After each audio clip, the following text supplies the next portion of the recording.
Allô, allô, allô.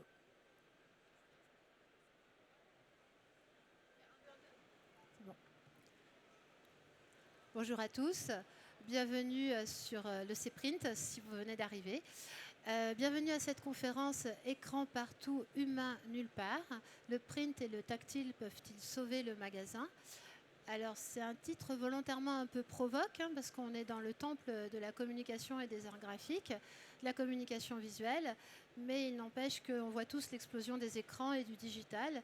Donc l'intérêt c'est ici de voir comment les deux peuvent se combiner et aussi comment les deux peuvent coexister. Est-ce qu'il y en a un qui prend le pas sur l'autre ou pas? Pourquoi? Quelle efficacité? Pour parler de ce sujet, on va parler de retail média. Alors le retail média aujourd'hui, c'est le gros mot à la mode. Qu'est-ce que le retail média? Pourquoi est-ce que le magasin devient le canal principal du retail média? Pour nous parler de tout ça, donc je reviens à mes interlocuteurs. Nous avons Jean-Marie Brial à ma droite. Bonjour. Donc le directeur des centres commerciaux au shopping. 3 centres commerciaux, tu nous les décriras tout à l'heure. Annick Rivet, à ma toute droite, directrice commerciale chez Cospirit.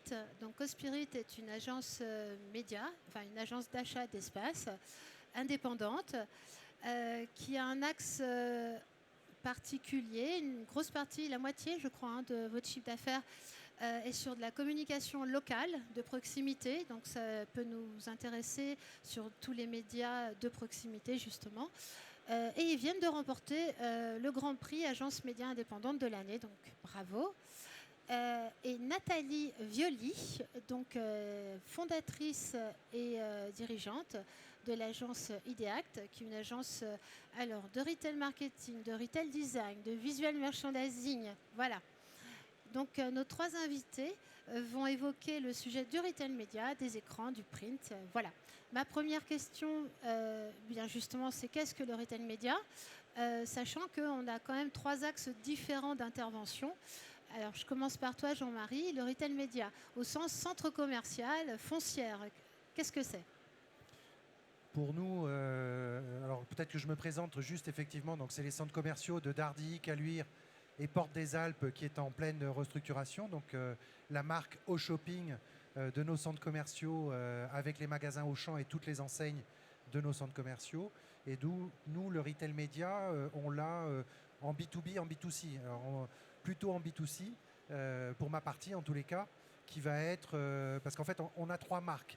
On a Nood, qui est la société de gestion où je Qu'on suis. peut voir imprimé, hein. C'est un Voilà, mannequin là. donc j'ai le tour de cou au shopping, partenaire majeur de l'OL, et la veste Nood.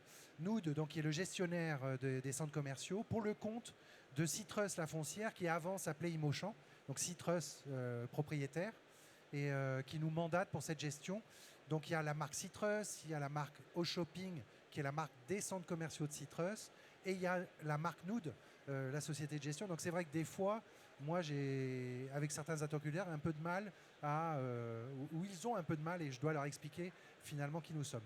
Donc là, pour le sujet du jour, on a choisi de parler d'Au Shopping, qui est la marque effectivement de nos centres commerciaux, puisque je dirais que moi, ma baseline, en fait, c'est un locataire heureux, c'est un propriétaire heureux. Donc, c'est effectivement de faire de la communication et de bien accueillir les gens dans nos centres commerciaux pour que le chiffre se fasse. Et donc, ce sujet-là nous intéresse à premier chef, puisque j'ai à la fois la gestion immobilière, la gestion locative et on va dire la gestion marketing, communication, RP pour les centres commerciaux de Lyon. Et ce qui m'intéresse par rapport au sujet, c'est donc les 3 centres commerciaux à la louche, hein, j'ai regardé les chiffres, c'est peut-être pas les plus récents, représentent 20 millions de visiteurs à l'année. Oui. Donc dans ce cadre-là, quel type de communication tu pratiques et comment ça se passe? Parce que ce qui peut intéresser les gens qui sont présents ici, c'est dans quel cadre ils peuvent travailler avec toi et aussi est-ce que, je sais que dans les centres commerciaux, pour de la communication, il y a un système de GIE ou de fonds marketing qui après concentre en fait le budget et après il faut que tu redispatches ce budget par rapport aux locataires qui sont présents. Donc dans quel cadre tu organises un petit peu tout ce budget communication? Qu'est-ce que tu en fais?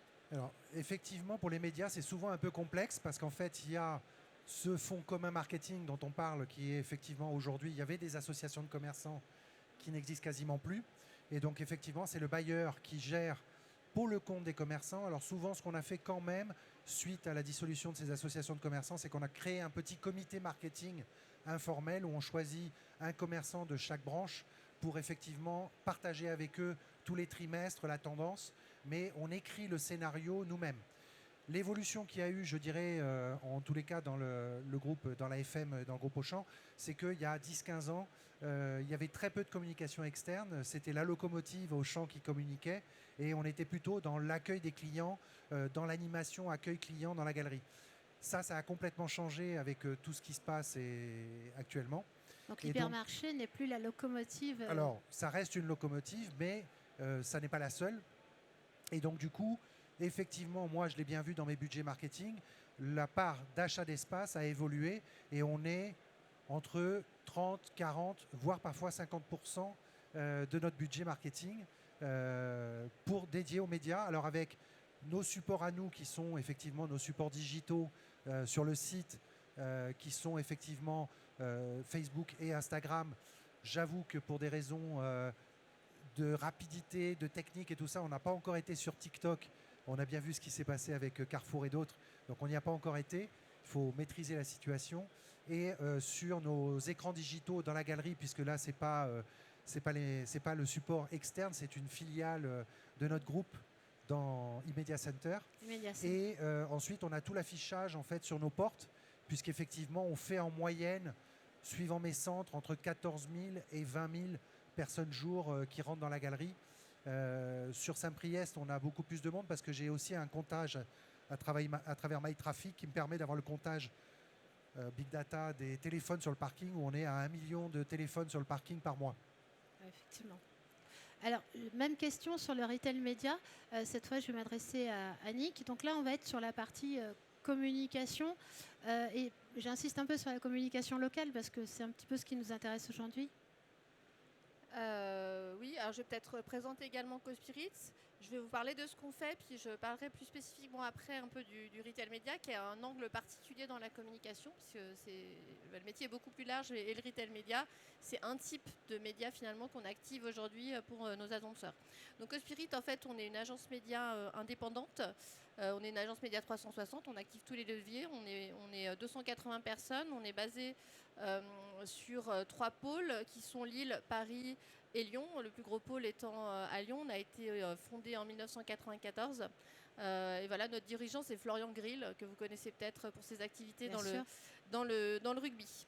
Donc on accompagne plus de 160 annonceurs dans leur communication, enfin dans la partie média, du national au local. Et notre particularité aujourd'hui, c'est qu'on est la seule agence média en France qui est capable d'activer tous les leviers médias, du national au local. Et quand je dis tous les leviers médias, c'est les médias classiques, TV, radio, etc. Mais aussi le digital, mais aussi le retail média dont on a créé en fait une entité spécifique pour proposer ces activations-là.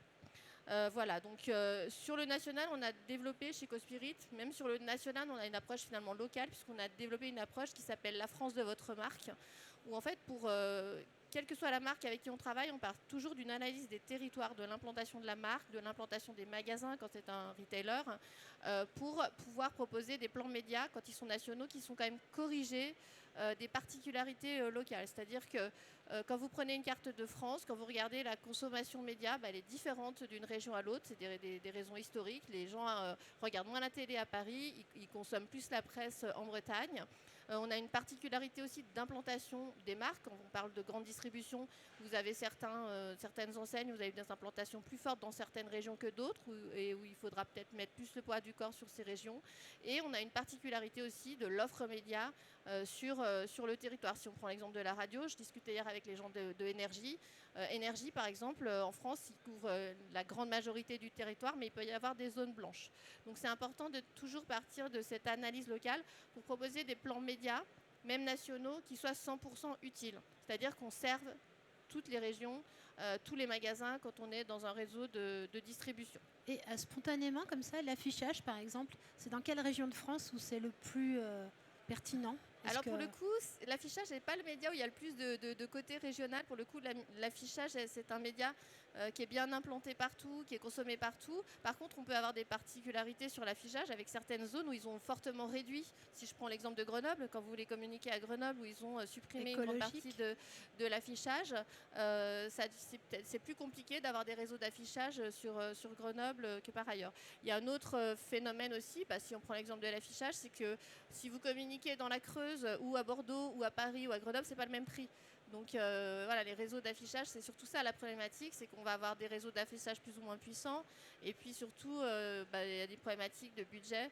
Il y a des cas où, quand on parle de local, pour un annonceur, on va pouvoir faire une campagne locale d'affichage qui sera relativement économique. Dans d'autres cas, si vous êtes à Paris, si vous voulez couvrir le territoire parisien avec des réseaux d'affichage, ça peut être rapidement très cher. D'accord. Je ne sais pas si j'ai répondu à votre question. Là, oui. Voilà. Sur le sujet précis du média local, chez Cospirit, on répond à 3 grands types de problématiques. La première, c'est ce que je vous évoquais en introduction, c'est-à-dire de corriger un plan national pour apporter des touches locales qui vont corriger une sous-diffusion sur un territoire. Si je fais un plan télé, si je veux bien diffuser sur Paris, il va falloir que je le complète par exemple avec du digital parce que les Parisiens regardent moins la télé. Voilà, à contrario, dans le nord de la Bretagne, on regarde moins la télé aussi, mais si je veux compléter, je vais peut-être faire plutôt de la presse parce qu'il y a une forte implantation de la presse. Deuxièmement, et là, on rejoint les centres commerciaux ou les magasins. On travaille beaucoup sur les moments de vie des magasins, des centres commerciaux. C'est-à-dire qu'on va accompagner une enseigne sur une ouverture, la dynamisation d'un magasin, un plan anti-concurrence, voilà, toutes ces problématiques. Et un troisième sujet, on se parle de beaucoup de print ici, important chez nous aujourd'hui, qui s'est beaucoup développé. C'est la médiatisation locale des packs nationaux, c'est-à-dire que dans les retail ou pour des marques, des plans d'action. Voilà, des plans d'action commerciaux. Avant, vous aviez un poids très important de la distribution prospectus en boîte aux lettres. C'est un média qui est un petit peu en crise. On a beaucoup d'enseignes, le cas de Auchan qui vient d'arrêter la distribution de ses prospectus en boîte aux lettres pour des raisons liées à des coûts et à une problématique de monopole de la distribution en France. Et donc nous, on accompagne les annonceurs pour proposer des leviers alternatifs à la distribution en boîte aux lettres. Et on fait tout ça de manière personnalisée, c'est-à-dire que pour chaque magasin de France, on va peut-être avoir un mix média différent parce qu'il sera adapté à la problématique de sa zone et de ses consommateurs sur zone. Et les appétences médias, parce que d'une zone à l'autre, les appétences médias peuvent être différentes. Je vais juste donner la parole un petit peu à Nathalie. Alors Nathalie, c'est un petit peu notre caution retail à l'intérieur du retail, donc dans les magasins. Tu m'expliquais comment tu te concentrais sur les parcours clients. Donc comment est-ce que tu amènes en fait le consommateur à vouloir consommer ou à rentrer même dans le magasin? Comment est-ce que tu travailles avec tes clients? Et donne-moi des exemples. Alors bonjour à tous, effectivement, donc je dirige la société Ideact. On est spécialiste de tout ce qui est le retail design, le merchandising et on accompagne des acteurs du retail comme des enseignes, des groupements ou des indépendants sur tout simplement la valorisation de l'expérience client qu'ils proposent à leurs clients et donc valorisation de l'offre, parcours client, ce genre de choses. Et donc, dans cette logique, le retail média, il intègre le point de vente, non pas comme une nouvelle composante, mais au contraire un élément qui maintenant fait une partie d'une dynamique, une composante dynamique du point de vente. Au même titre que le merchandising, que le retail design, que la signalétique et que le discours du client, le discours du vendeur, pardon. Et donc, nous, c'est dans cette logique-là, chez Ideact, tout simplement, ce n'est pas l'écran, parce que souvent, qui dit média dit écran, c'est pas l'objet qui nous intéresse, c'est à quel moment, dans le parcours du client, le média est-il présent ? Est-il présent sous quelle forme ? Avec quel message ? Avec quelle intention ? Et donc, nous, l'objectif, c'est que lorsqu'on travaille sur une réflexion pour une enseigne, pour un nouveau concept magasin, le digital intègre naturellement, en plus du print, ça fait partie de la brique du concept. Et j'insiste sur la partie en plus du print, parce qu'on en reparlera, mais en tout cas, nous, ce n'est pas le print ou le digital, c'est le print et le digital. Le print, pour nous, c'est le décor, le décorum. C'est ce qui nous permet, et j'anticipe peut-être sur la suite, mais c'est ce qui nous permet de créer une ambiance. Et le digital, c'est ce qui nous permet de créer une dynamique et de faire passer des messages très précis à des instants très précis. Comme disait très bien Annick, on rentre dans une dynamique on intègre le fait qu'il y a derrière un plan d'action commercial qui bouge tout au long de l'année. Alors, je reviens, pardon, je te coupe la parole. Non. Alors, je voulais juste demander à Nathalie, parce qu'elle me donnait des exemples de sociétés au départ digitales qui ont recréé des parcours clients avec beaucoup de print. Mais la manière dont ils ont fait a favorisé, évidemment, s'ils l'ont fait, c'est bien pour faire venir des gens, mais au-delà de leurs espérances. Donc je sais que tu as 2 exemples à me donner qui sont un peu concomitants finalement. Alors, j'ai 2 exemples, et puis si vous êtes lyonnais, autant prendre des enseignes lyonnaises. La première, c'est l'enseigne J'ai plus de croquettes, qui à l'origine a été un pure player qui vendait des croquettes pour chiens sur Internet. Attends, juste je vais te couper. Est-ce que quelqu'un connaît l'enseigne? Moi, je ne la connaissais pas. Bon, une personne, 2, voilà. Donc cette enseigne, bien tout simplement au démarrage vendait sur Internet des croquettes, et depuis a créé un réseau de magasins en France. Et pour si vous avez l'occasion de visiter ces magasins, eh bien ils ont pensé, ils ont scénographié toute l'expérience client autour de l'animal, non pas autour de l'animal qui il est, mais autour de ses instants de vie.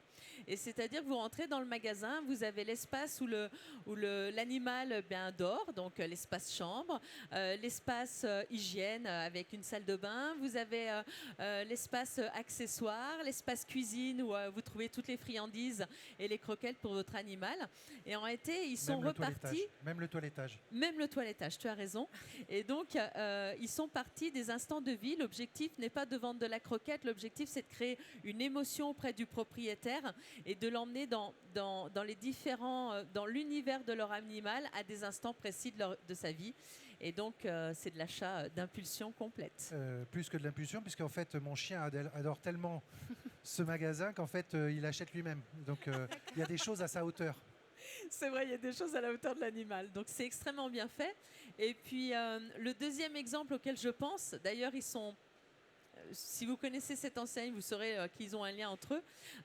L'autre enseigne qui a très très bien fonctionné aussi, qui s'appelle LDLC, qui vend de l'informatique, des composants informatiques, tout ce qui est accessoires autour du digital, qui je crois, est le premier street marchand devant la Fnac en termes d'informatique, et qui, eux, ont développé un parcours, qui ont développé leur propre point de vente. Et ce qui est intéressant, c'est qu'ils ont complètement conjugué le digital sur la découverte de l'offre, et puis toute la panoplie, en tout cas sur le site internet, vous découvrez la largeur de l'offre qu'ils ont. Et quand vous allez en point de vente, eh bien là vous avez un contact humain avec un conseil extrêmement personnalisé. La question, quand vous arrivez dans le magasin, généralement vous avez identifié ce que vous voulez acheter sur le site. Quand vous rentrez dans le magasin, la première chose que vous demande votre interlocuteur, c'est quel est votre besoin et pour quelle utilisation.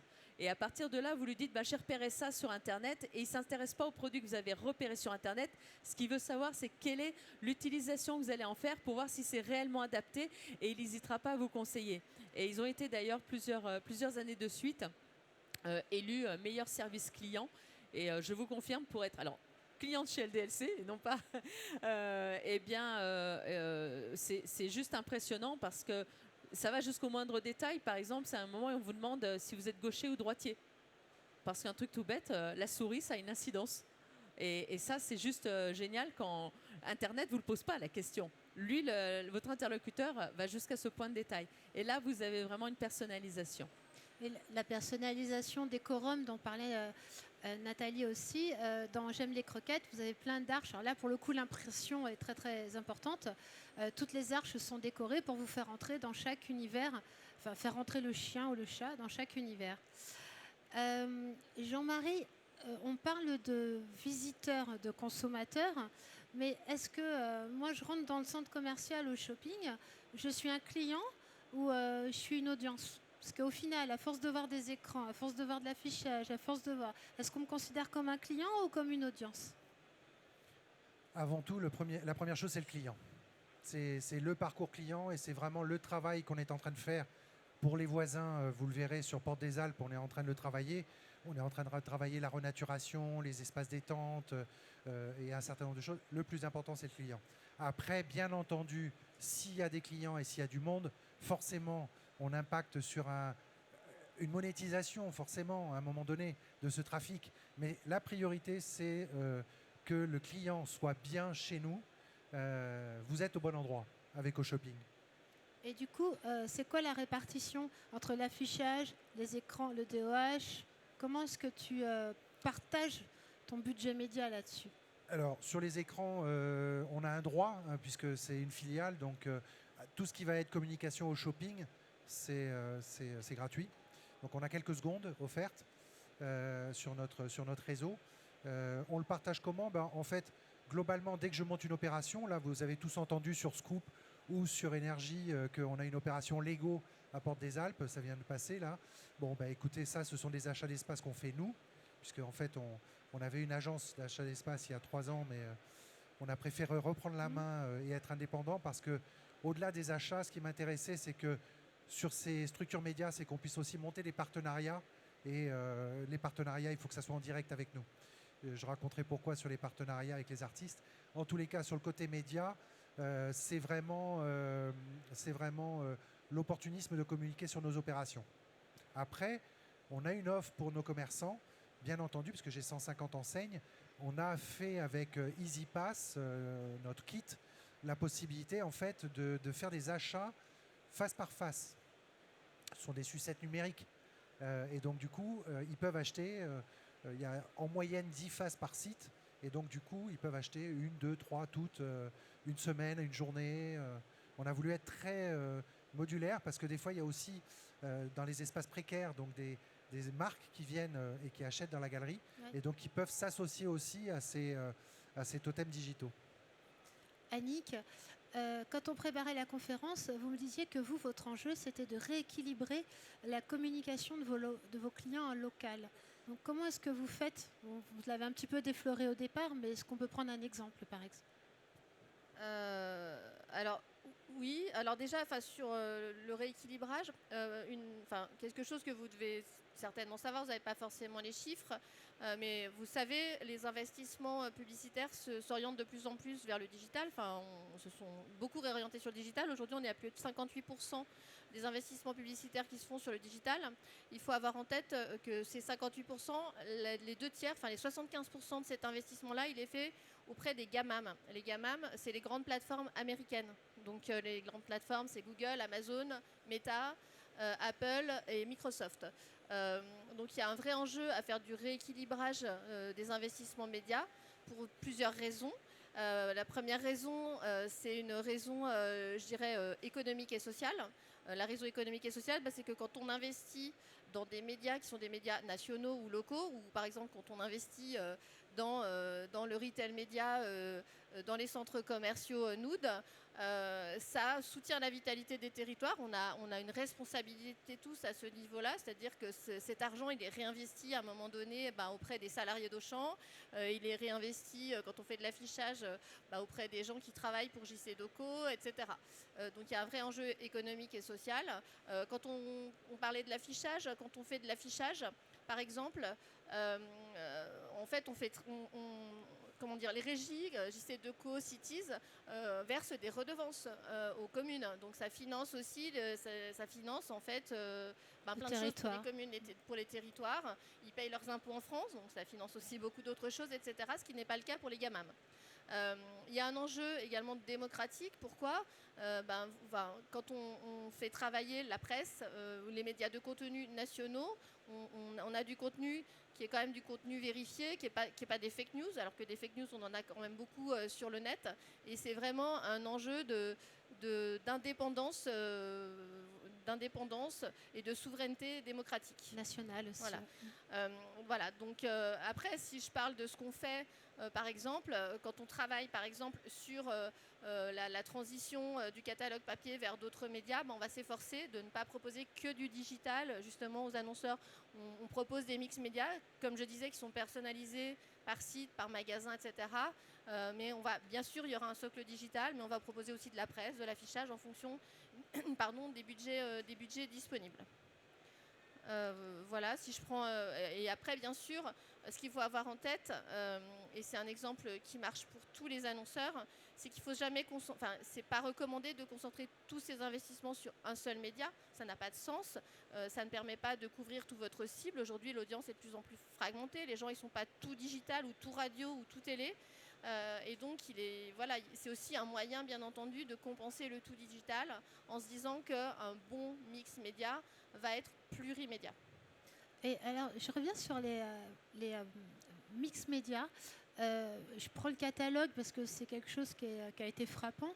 On a dit qu'il faut arrêter les catalogues, comme au shopping, comme au champ. Et en même temps, il y a eu un retour alors, de certaines enseignes comme Castorama, là il y a Marionneau, qui refont du catalogue. Ça, est-ce que ça, tu le vois dans tes plans, dans tes mix médias? Est-ce qu'il y a un petit peu ce retour qui paraît étonnant en fait? Alors, sur les annonceurs qu'on accompagne, il y a des annonceurs qui font encore du catalogue, mais tous ont aujourd'hui une réflexion qui n'est plus, enfin la majorité, pas sur le tout catalogue, mais qui vont aller peut-être faire de la distribution catalogue là où c'est pertinent de le faire, c'est-à-dire sur des zones peut-être plus rurales, parce que sur les zones rurales, on a une population plus âgée, une appétence plus importante aux médias papier, sur des zones où la distribution boîte aux lettres est bien faite, on est sur un média humain, donc il faut aussi s'assurer que le média arrive dans la boîte aux lettres des consommateurs. Voilà, on a un certain nombre d'indicateurs qui nous permettent de nous dire c'est pertinent à cet endroit-là, c'est pas pertinent à cet endroit-là. Et après aussi les enseignes qui continuent ou qui ont repris la distribution le font différemment, c'est-à-dire avec peut-être des supports qui sont moins gros, parce qu'il y a des problématiques de coûts de fabrication, de coûts de distribution qui est lié aussi au poids du document, avec des opérations qui sont moins fréquentes. Voilà. Et après, les distributeurs qui ont arrêté l'ont pas fait du jour au lendemain. Ils ont fait des tests, ils se sont assurés justement de la pertinence de cet arrêt. Est-ce que le mix média complémentaire qu'on leur proposait permettait de générer le même trafic en magasin? Si je prends le cas de Auchan, ça a été le cas, et c'est pour ça qu'ils ont décidé d'évoluer dans ce sens-là. Alors du coup, Il y a reviens. quand même une petite chose, c'est aussi je dirais l'impression, c'est-à-dire le type de papier. Donc papier recyclé, Oui, voilà, on va aussi assez loin sur les supports. Et du coup, au shopping, la communication au shopping, parce que là, on va parler de branding. Donc, comment est-ce que tu as travaillé le branding? Ça a pris beaucoup de temps de refaire tout le branding de shopping. Alors, globalement, au shopping, c'est pas moi. Donc, ça a été effectivement lancé, puisqu'on a 80 centres commerciaux en France. Et sur l'Europe, on est à peu près à plus de 200. Donc, du coup, là, au shopping, c'est une marque qui a été lancée en 2016. Le premier centre au shopping labellisé, c'était les Saisons de mots, pour ensuite brander tout l'ensemble. On est d'ailleurs en ce moment, ça a commencé début 2025, certains l'ont peut-être vu, on est en train justement de reprendre toute notre signalétique au shopping sur nos centres commerciaux en l'allégeant, en réduisant, bien entendu il y a la TLPE, donc en réduisant un petit peu le nombre de logos et en les positionnant un peu mieux. Et en fait, moi, quand j'ai repris donc, les centres lyonnais en 2022, ma première remarque, puisque je viens du groupe, auparavant j'étais chez Clépierre, à Écully Grand Ouest, Givors et Annecy Courrier. Du coup, j'ai un petit peu fait la même chose, c'est-à-dire que c'était d'essayer de repositionner la marque au shopping face à Westfield, ce qu'a fait d'ailleurs Pardieu le groupe en labellisant Westfield. Et donc, du coup, j'ai fait la même chose. Donc, en fin 2023, avec ma responsable com marketing, on a lancé une vague orange et on a voulu une vague orange mixte, justement, qui était à la fois sur des supports affichage digitaux, donc orange radio, qu'on voit autour du cou, hein, parce que voilà, on a un mannequin toujours. que vous retrouverez, alors pas ce soir, parce que le match de ce soir c'est la Coupe de France, mais qui était là dimanche pour Lille, dans le stade. Et donc effectivement, ce orange au shopping, centres commerciaux, parce qu'effectivement c'était important qu'on le positionne, parce qu'on communique pour l'ensemble des enseignes. Après, certaines enseignes nous demandent, dans le cadre des accords qu'on a, si on peut leur donner des contacts, parce que certaines enseignes vont faire de la publicité elles-mêmes. Donc c'est là où c'est un peu compliqué, malgré le fait qu'ils cotisent. D'accord. Donc la mixité des usages, pour nous, elle est très importante. C'est pour ça d'ailleurs que moi j'utilise beaucoup. Alors quand j'étais à la FNAC, c'était le click and mortar, puisque nous on a commencé en 95. François-Henri Pinault a souhaité vraiment lancer Fnac.com et en lien avec les magasins. Donc moi j'ai eu la chance à ce moment-là en 95 de faire partie du groupe qui a travaillé. Donc moi j'étais côté magasin, responsable marketing Fnac Bordeaux, et du coup j'ai pu travailler avec eux sur le digital de Fnac.com.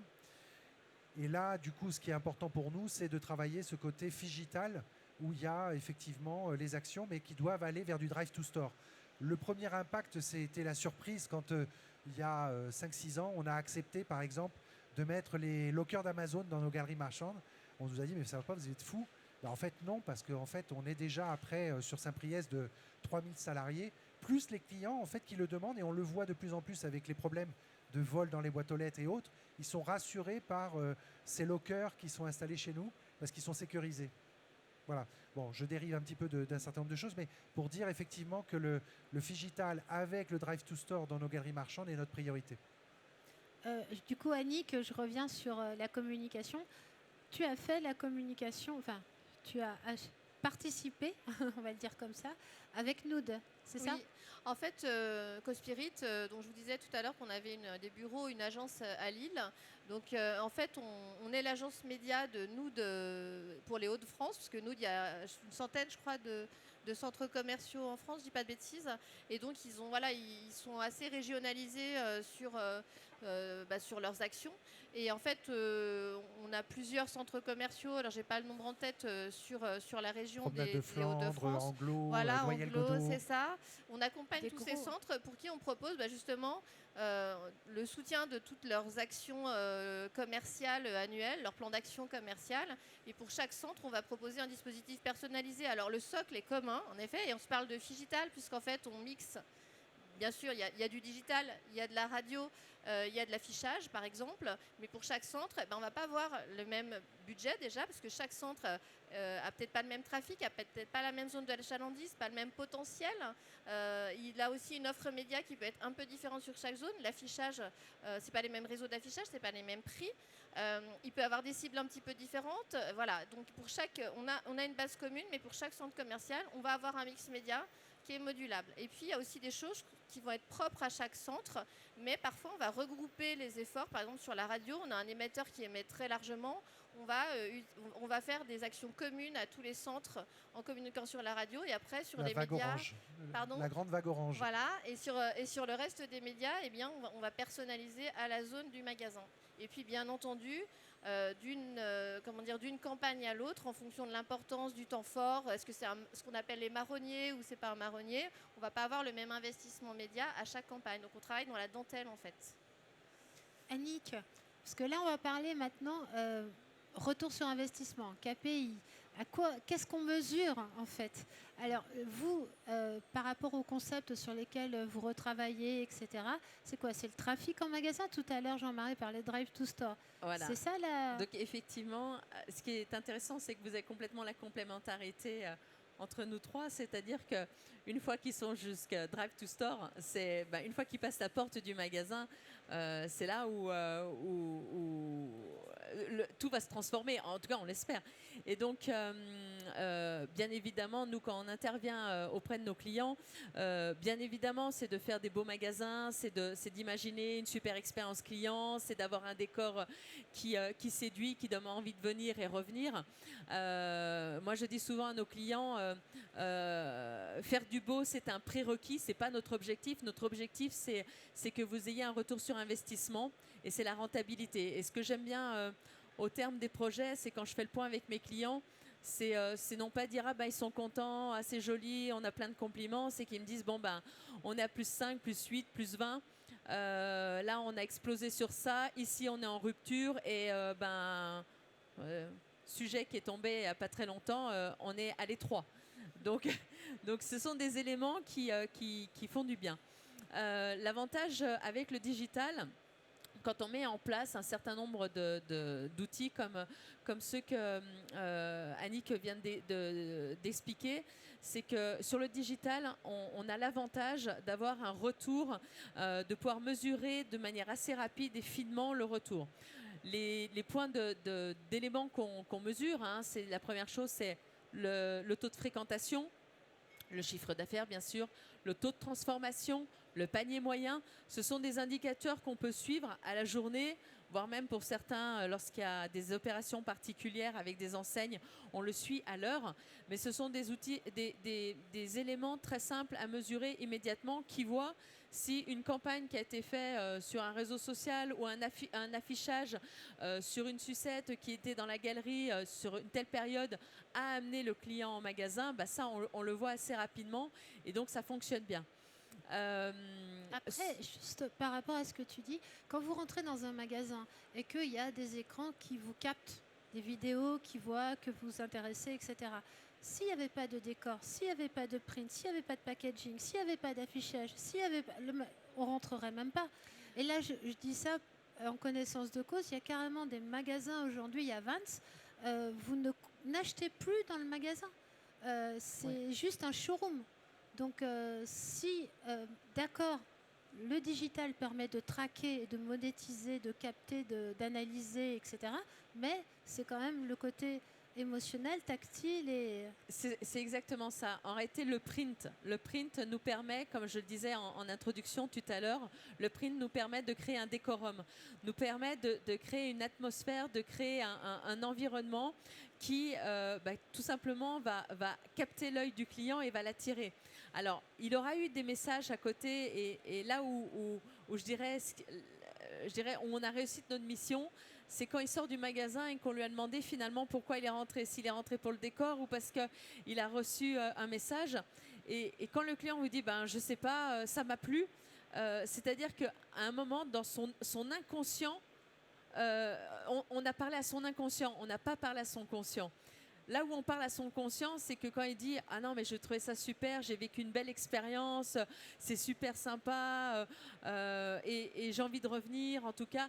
Et là, c'est à ce moment-là, quand le client décide de revenir, qu'on est dans le conscient parce qu'il a vécu au préalable une émotion, une expérience qui lui a donné envie de revenir. Et là, ça c'est toute la subtilité. Et c'est pour ça que sur le print, le retour sur investissement, on ne le mesure pas immédiatement, on le mesure plutôt à moyen, voire long terme, surtout quand on a ce questionnement qualitatif auprès des clients qui vous dit qu'est-ce qui vous a marqué dans le magasin. Rares sont les clients qui vous disent c'est l'écran qui va marquer. Non, ils vous parlent de plein d'autres choses qui sont justement ces éléments plutôt print. Mais on sait que le fait de communiquer sur le digital, eh bien, c'est de lui rappeler une petite chanson en disant « Tu te souviens, c'était sympa quand tu es venu, donc reviens ». Je voulais juste rebondir parce que par rapport aux exemples que tu as donnés tout à l'heure d'enseigne, il y a eu un travail qu'on a fait parce qu'on a dans nos galeries, je vous parlais tout à l'heure des précaires. En fait, on a souvent des concessionnaires qui courent après ce que des tu appelles concessionnaires. précaire, c'est éphémère Les stands dans la galerie, oui, les stands précaires. Oui, et donc, du coup, on a souvent des concessionnaires et il se trouve qu'à Caluire, on a une grosse concession Renault à côté. Et donc, je connais bien le directeur et à un moment donné, on discutait. Et il y a 2 ans, il y a le lancement de la R5. Il se trouve que j'ai une amie qui ancienne stagiaire à moi à la FNAC, qui a travaillé sur le concept store de Renault à Paris pour le lancement de la R5. Elle m'appelle et elle me dit mais tu devrais monter un truc, et ça faisait longtemps que je me disais que ça serait sympa de faire une boutique automobile parce qu'aujourd'hui on est capable de dire je mets la voiture mais j'ai les écrans, je peux changer de couleur, je peux faire ci, je peux faire ça et travailler un showroom en fait.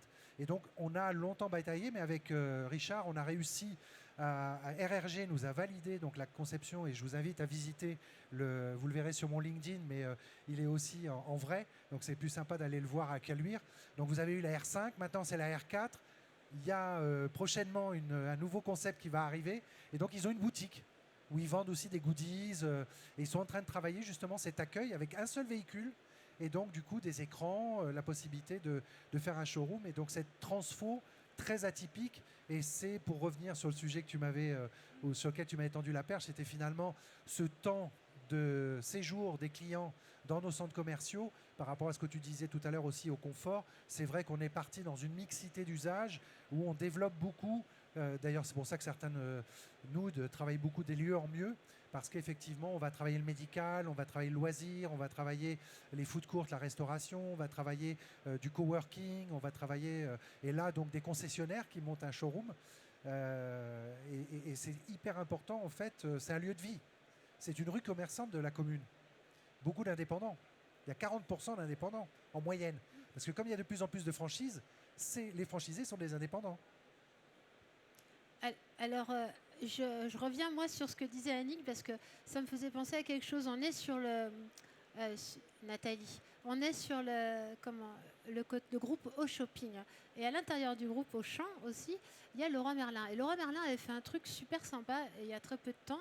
Ils se sont rendus compte qu'ils avaient des écrans dans les magasins, mais que les gens, ils les regardaient pas pour se rendre dans le bon rayon, pour avoir le bon conseil. C'était pas fait pour ça. Et donc, comme ils avaient enlevé la signalétique d'un côté et mis les écrans, les gens, ils rentraient, ils ne trouvaient pas, ils ressortaient. Leroy Merlin s'est rendu compte que ça ne fonctionnait pas, mais ils ne savaient pas pourquoi. Ils n'avaient pas mis le doigt sur... Donc, ils ont demandé à une partie de leur personnel de sortir du magasin, de les mettre au niveau des portes. Et donc, ils les ont appelés les welcomers, je crois. Et c'était à chaque fois qu'on sortait du magasin sans sac, sans avoir acheté quelque chose, ils posaient la question aux clients. Donc, c'était un coût quand même, parce que c'était pas des gens qui étaient sur la surface de vente. Là, ils étaient juste là avec un questionnaire, 2 mots. Pourquoi vous n'avez pas acheté ? J'ai pas trouvé, j'ai pas trouvé, j'ai pas compris, j'ai pas eu de conseil. Et donc, du coup, Leroy Merlin s'est rendu compte qu'il fallait remettre du print, remettre du service, remettre du conseil en magasin. Alors, c'est la force d'un groupe comme Leroy Merlin de pouvoir tourner le braquet assez vite. Mais c'est intéressant parce qu'en fait, ça a été un petit peu un réajustement, on va dire. Et c'est d'autant plus intéressant que justement la structure Nood a été créée par mon président Antoine Grolin, familiale, puisque en fait c'est l'AFM, l'AFM qui représente plus de 150 entreprises. Il y a effectivement Boulanger, l'association familiale Mulliez. L'association familiale Mulliez. Et donc du coup, Antoine Grolin a eu cette vision de se dire ce qui serait intéressant avec notre structure Nood, finalement, quand il s'est rendu compte qu'on était à la fois sur la gestion immobilière, qu'on n'était pas que de l'immobilier, puisqu'on faisait aussi de la commercialisation, on fait aussi du marketing, de la communication, beaucoup de services. Et donc du coup, aujourd'hui, c'est vrai que depuis 2 ans, tous les salariés de Citrus ont basculé sur la boîte de gestion rebaptisée Nood. Nood, c'est Neighborhood, donc c'est le voisin. Et donc du coup, à partir de là, maintenant, on travaille effectivement avec des missions et des mandats pour Boulanger, Kiabi, Decathlon, Abron et autres. On les accompagne sur plein de sujets en fait, parce que c'est important. Et on le fait d'ailleurs pas que pour, on le fait aussi pour des tiers 3, pour des personnes externes en termes de gestion. Nathalie, pardon, c'était Annick encore que je voulais poser ma question sur les KPI, parce qu'on s'est un petit peu éloigné, mais sur le retour sur investissement, comment est-ce que tu l'analyses ? Et par média, est-ce qu'il y a... On en a parlé un petit peu du coup, alors ça dépend des médias et ça dépend de... Mais quand on fait ce qu'on appelle du retail média, parce que je reviens sur le retail média, c'est donc la commercialisation par les centres commerciaux, les enseignes, les e-commerçants de leur espace publicitaire.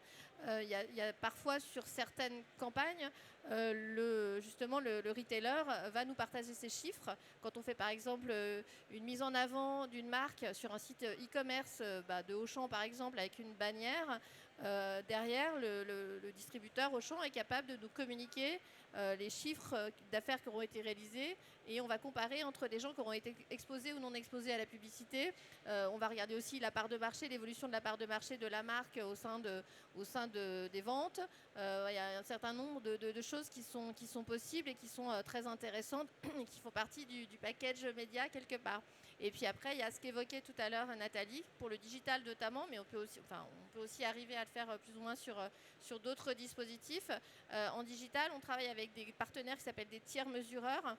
Vous savez, quand vous utilisez une application, votre smartphone, vous avez des trackers GPS dans vos smartphones. Donc les personnes ciblées, on est capable de savoir si elles se sont rendues ou pas dans le magasin, à proximité du magasin, et pour voir un petit peu l'impact. Et c'est pareil, on travaille sur exposé versus non exposé. Et après, Sur les grands médias nationaux, on a aussi, il y a des études très complètes qui s'appellent des modèles économétriques qu'on pratique également, où on va pouvoir analyser en fait tout l'historique des investissements médias d'une marque pour essayer de comprendre quel est l'impact de chaque levier sur le chiffre d'affaires.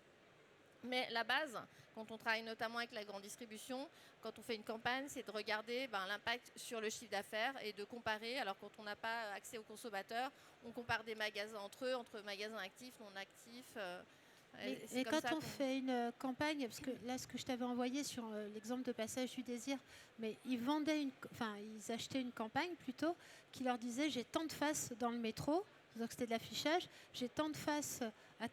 Donc là, ils savent que tant de faces, ça veut dire que ça va être vu par X millions. Ouais, donc ça, c'est pas le calcul, c'est plus que le calcul du ROI, en effet, pour tous les médias. Et nous, on l'a développé aussi sur le local et sur tous les médias. On a des KPI, en effet, d'impact en termes de nombre de personnes touchées. Quand on est sur le digital, on sait que quand on va faire une publicité sur telle zone, avec tel budget, on va toucher tant de personnes. Sur l'affichage, alors c'est pas toutes les régies, c'est surtout les grosses régies. On va avoir des notions de nombre de personnes qui vont passer devant les panneaux, de nombre de personnes exposées. Donc ça donne une idée de la puissance en effet du média. C'est ça, la puissance du média. Tout à fait. Après, j'attire votre attention aussi sur une chose, c'est que bien sûr, quand on fait des campagnes dites Drive to Store, on recherche des KPI immédiats. Après, il y a beaucoup de choses, et c'est ce qu'évoquait aussi Nathalie. Quand on travaille sur une marque, même sur une enseigne, on travaille aussi ce qui s'appelle le branding. En média, on a ce qui s'appelle le tunnel de conversion. Vous avez le branding, la notoriété, ensuite vous avez la considération, la préférence et le Drive to Store. Une marque qui ne travaille que le drive to store ou le drive to web ou le drive to, à un moment donné, va appauvrir son capital de marque. Et il y a aussi des choses qui ne sont pas mesurables immédiatement, mais il y a des études qui ont été menées qui démontrent que quand je travaille mon capital de marque, ça travaille aussi mes ventes et mon trafic à moyen long terme. Et quand on fait de la télé, on a tendance à dire la télé, par exemple, ou d'autres médias nationaux travaillent le branding, mais quand vous faites une grosse campagne télé, il y a aussi un impact en trafic. J'ai un client qui s'appelle Jardiland. On a fait des campagnes l'année dernière avec Jardiland à la télé où on mettait en avant des produits à la fin de la campagne. Il y avait 2 produits sur 3 qui ont été en rupture de stock très rapidement en réalité. Donc là, c'est du chiffre d'affaires, c'est voilà, de la vente, c'est le média. Là, on mesure, on regarde les ventes. Voilà. Alors, il y a le temps qui passe. Donc, avant de continuer, je voulais juste savoir si vous aviez des questions. Si vous n'en avez pas, évidemment, j'en ai d'avance. Alors, moi, je voulais savoir, le commerce dans 10, 20, 30 ans, la communication sur le commerce dans 10, 20, 30 ans, qu'est-ce que ça va être? Comment est-ce qu'on peut se projeter? Est-ce qu'on va avoir un immense écran et c'est tout? Comment est-ce qu'on peut l'imaginer? Moi, je commencerai parce que pour faire de la communication, il faut qu'il y ait un objet de communication, donc il faut qu'il y ait du commerce. Bon, il se trouve que j'ai un certain âge maintenant, donc ça fait quand même 30 ans que je suis dans le commerce et dans les centres commerciaux, parce que j'ai commencé comme vendeur au départ avant de basculer sur la communication, le marketing et la gestion de centres commerciaux. Donc moi, je pense vraiment que, et on le voit d'ailleurs à travers les pure players qui passent en dur et qui veulent des boutiques, c'est que le contact client restera très important. Il y a des cycles comme ça où il y a des moments de perte de confiance avec tout ce qui se passe en ce moment sur les vols de données, les vols de cartes bleues, les vols donc on retrouve, et à chaque fois, nous on le sent dans l'impact dans la communication, dans nos centres commerciaux. Il y a parfois malheureusement des impacts, alors je dirais, est-ce que c'est politique ou pas politique, mais des problèmes dans le fonctionnement de circulation de certains centres-villes qui amènent effectivement la population à aller un petit peu plus en périphérie. Donc je ne fais pas de politique, je ne dis pas pourquoi, mais en tous les cas, nous on le ressent. On est dans quelle ville déjà? Lyon? On le ressent sur Saint-Priest. Et donc du coup, moi je pense sincèrement que la relation client, c'est vraiment... Alors c'est incroyable parce qu'en 95-96, on me demandait déjà ça et c'était vraiment déjà le sujet avec Fnac.com et avec l'Internet. On disait oui, mais Internet va tuer tout le monde et tout ça. Et on est passé à des centaines de milliards par rapport à 95 et on est toujours là. Alors c'est vrai qu'on est toujours là différemment parce qu'effectivement, on est beaucoup plus dans le resserrage, les hypermarchés qui se réduisent, des magasins beaucoup plus spécialisés et grâce à des personnalités artistiques et créatives comme Nathalie, qui nous crée des moments de bonheur, de sensations dans ces boutiques. Et donc, du coup, ça, c'est vraiment important parce que ça va être l'expérience client qui a un coût, oui, humain, parce qu'effectivement, il faut qu'on remette des accueils, il faut qu'on remette vraiment une sensation client. Mais moi, j'y crois. Et donc, ça veut dire que du coup, on a un objet. Ça veut dire qu'on a un sujet. Il faut amener les gens chez nous plutôt qu'à Westfield ou plutôt qu'à Saint-Genis. Donc, du coup, il faut quand même qu'on communique. Mais on communique effectivement différemment parce que maintenant, le ciblage Big Data est tellement incroyable avec MyTraffic et avec d'autres qu'on arrive à cibler les gens où j'ai Annie qui arrive et qui me dit bon, qui tu veux ? Et donc, je dis, en ce moment, je veux travailler, remonter mon CSP, je veux passer du mass market à une frange de CSP+, je veux moins travailler les personnes moins seniors et travailler plus... voilà, donc il y a tout ce travail qui est très, très important des agences sur, effectivement, ces études pour qu'on puisse, nous, ensuite, et c'est là aussi où les enseignes, on a besoin qu'ils partagent avec nous un petit peu leurs objectifs, parce que c'est important pour qu'on puisse les accompagner au global, qui nous donne ces informations-là, qu'on n'ait pas que notre point de vue global du centre commercial. Je peux faire un petit complément, justement pour illustrer ce que je disais Jean-Marie par rapport aux conseils, aux magasins, etc. Il y a un exemple qui est quand même assez probant, c'est le cas de Nike. Nike qui à un moment donné a complètement désinvesti la partie conseil, point de vente, etc. pour se concentrer uniquement sur ce qu'on appelle la performance, le digital, et s'est lancé totalement dans le digital. Et ça a été catastrophique pour la marque.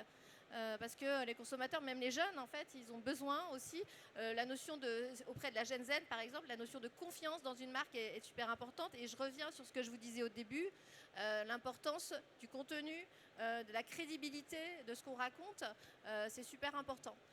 Et donc, ça reboucle, quoi. Je reviens sur la crédibilité parce que je me suis fait un peu taquiner par des Lyonnais, parce qu'à un moment donné, j'ai lancé cette grande campagne de Vague Orange en octobre 2023, que j'ai voulu appuyer avec des collaborations pour qu'on soit très visible.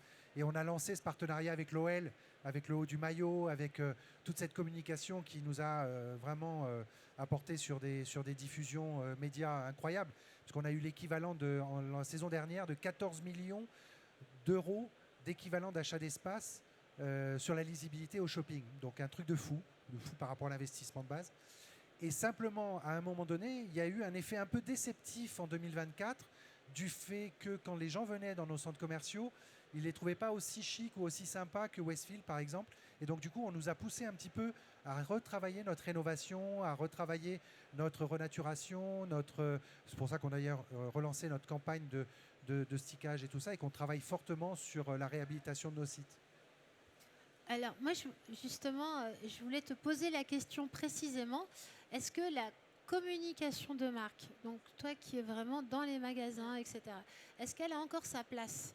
Est-ce que ça paraît encore plausible aujourd'hui pour une marque de se dire je vais investir dans ma communication de marque alors qu'on est dans un monde où maintenant c'est le prix, les gens ils achètent que la promo, le prix avec le concept, la perte de pouvoir d'achat on va dire, et en même temps on nous dit il faut calculer le temps réel, le call to action, hop immédiatement j'achète. Est-ce que ça vaut le coup encore de faire de la communication de marque dans ce monde ? Alors oui, oui, clairement oui. Et je dirais qu'on est même à un moment charnière où effectivement le commerce est plutôt malmené. Les médias, on le voyait, les supports sont multiples, etc. Donc on est abreuvé de communication de toutes parts. Et donc effectivement, pour la marque, la communication de marque, elle reste importante. Et d'ailleurs, on donne toujours un exemple, mais les marques de luxe font que de la communication de marque. À un moment, elles ne montrent même plus le produit. Elles montrent un symbole ou elles montrent un petit extrait de ce qui est emblématique de la marque. Le point de vente, il est là pour asseoir cette communication, pour dire ce que vous avez perçu à travers nos différents supports. Eh bien, venez vivre l'expérience en point de vente. Et pourquoi je disais on est à une période charnière, c'est qu'aujourd'hui, même si on peut consommer depuis son canapé, on a tous un smartphone et on peut faire nos courses sans bouger de chez soi, eh bien aujourd'hui le fait d'imaginer de repenser des lieux désirables, des expériences remarquables et finalement aussi de créer une relation humaine. Parce que finalement, qu'est-ce qu'on vient chercher en point de vente ? On ne vient pas chercher ce qu'on a sur le portable ou ce qu'on a sur nos tablettes, etc. On vient chercher un conseil, et je ne dirais pas personnalisé, je dirais individualisé. C'est-à-dire que je suis un être, j'ai ma personnalité, j'ai mes attentes, et je voudrais que la personne en face de moi, elle vienne savoir qui je suis pour mieux me conseiller. Et les marques, aujourd'hui d'ailleurs, quand vous allez dans certaines enseignes qui ont un positionnement très luxe, on s'intéresse à vous et que vous, et comment vivez-vous, quels sont vos loisirs, et voilà ce qui correspondrait bien à votre mode de vie. Et ça, aujourd'hui, le commerce, vendre comme on vendait dans les années 90, c'est terminé. Enfin, même dans les années 2000, c'est terminé parce que ça a été remplacé par le e-commerce. Mais par contre, avoir une approche où on est vraiment dans une proximité relationnelle avec la personne qui rentre dans son point de vente, eh bien, c'est une des clés du succès. Et c'est pour ça que moi, je pense qu'effectivement, pour revenir à la question initiale qui était de dire... peut-on encore, enfin, est-ce que le commerce, est-ce que